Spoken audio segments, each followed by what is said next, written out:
everyone, welcome to the world of alchemy. চলে এসেছি next ভিডিওতে। নেক্সট আরেকটা ভিডিও নিয়ে পোস্টার নাম্বার 9। এটাও অ্যাটমিক স্ট্রাকচারের ইকুয়েশন ক্লাস 11 এর। দেখো এটাকে অ্যাপ্রোচ করব কি করে। বলছে 4d 5p 5f এবং 6p উপকক্ষে ক্রমহ্রাসমান শক্তির ক্রম কোনটা হবে। আচ্ছা, এর জন্য আমাকে নিতে হবে আউফবাউ নীতি। আউফবাউ নীতি আউফবাউ নীতি অনুযায়ী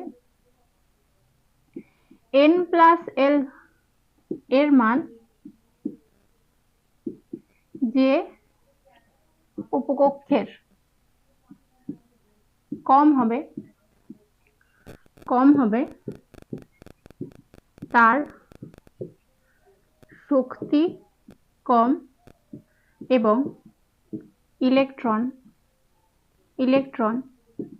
আগে সেই উপকক্ষে প্রবেশ করবে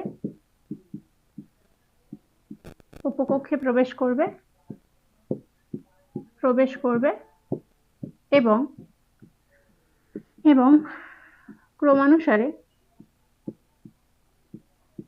ইলেকট্রন উচ্চ শক্তির উপকক্ষে প্রবেশ করবে।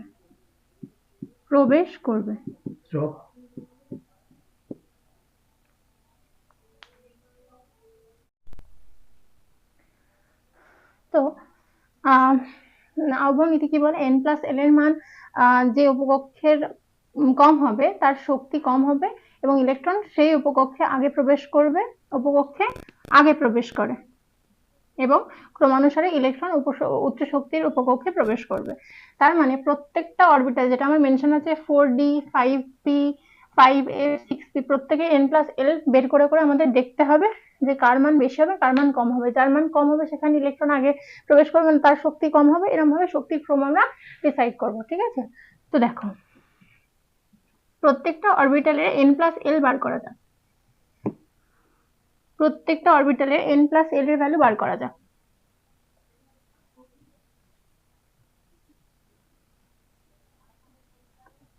দেখো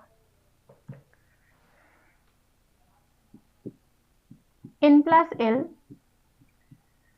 4d এর জন্য কত হবে, 4 প্লাস d অরবিটালের জন্য l এর ভ্যালু কত হয়, 2 হয়। আমরা জানি d অরবিটালের জন্য l এর ভ্যালু 2 হয়, তাহলে 4 প্লাস 2 মানে 6 হবে।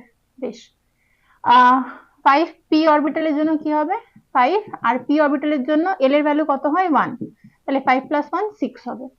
আচ্ছা, 5f এর জন্য n প্লাস l কত হবে, 5, n এর ভ্যালু 5 আর f এর ভ্যালুর জন্য l কত হয়, 3 হয়, তাহলে 5 প্লাস 3 8।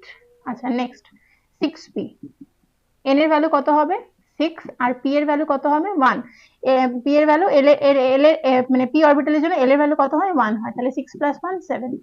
স্পষ্টতই দেখতে পাচ্ছি যে এই দুটো অরবিটালে n প্লাস l এর ভ্যালু সেম, আর বাদ বাকি 6p এর কম, 5f এর বেশি। তাহলে সবচেয়ে বেশি শক্তি কার হবে, 5f। আনডাউটেডলি সবচেয়ে বেশি শক্তি কার হবে, 5f। ঠিক আছে, এবার এদের দুজনের মধ্যে ডিসাইড করব কি করে, যেহেতু সেম হয়ে যাচ্ছে, সেম n প্লাস l হয়ে যাচ্ছে, তাহলে কি হবে, তার মানে কি এদের দুজনের এনার্জি সেম হবে, কখনোই না। এখানে আউফবাউ নীতি অনুযায়ী আরেকটা ব্যতিক্রম, মানে n প্লাস l এর একটা ব্যতিক্রম কি ছিল, যে যে সমস্ত উপকক্ষের n প্লাস l এর ভ্যালু, n প্লাস l এর যে মান সেম হলে, একই হলে, যার n এর মান কম তার শক্তি কম হবে এবং ইলেকট্রন সেই উপকক্ষে প্রথমে প্রবেশ করবে।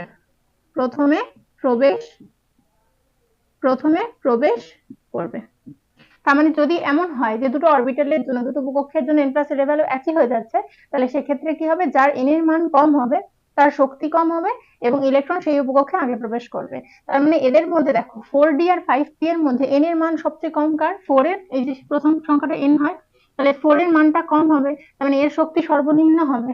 তাহলে আমি যদি বলি শক্তির শক্তির ক্রমহ্রাসমান, ক্রমহ্রাসমান, ক্রম কি হবে, মানে সর্বোচ্চ শক্তি থেকে সর্বনিম্ন শক্তি। তো সর্বোচ্চ শক্তি এখানে কার, 5f এর শক্তি সর্বোচ্চ, তারপরে greater than 6p, greater than এদের মধ্যে কার শক্তি বেশি হবে, 5p এর শক্তি বেশি হবে, আর লাস্টে সবচেয়ে সর্বনিম্ন শক্তি যেটা হবে সেটা হচ্ছে 4d এর হবে। তাহলে এক্ষেত্রে কোন অপশন আমার ফলো করছে, অপশন নাম্বার ডি ফলো করছে, তাহলে এই কোয়েশ্চেনের জন্য অপশন ডি হচ্ছে কারেক্ট।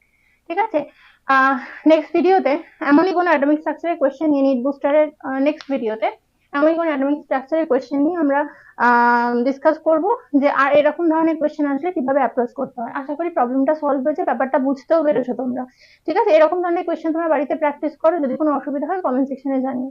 আজকের ক্লাসে এই পর্যন্ত, নেক্সট ক্লাসে এমনই কোনো কোয়েশ্চেন নিয়ে ডিসকাশন করব। ঠিক আছে, থ্যাংক ইউ, আজকের জন্য এই পর্যন্তই, থ্যাংক ইউ।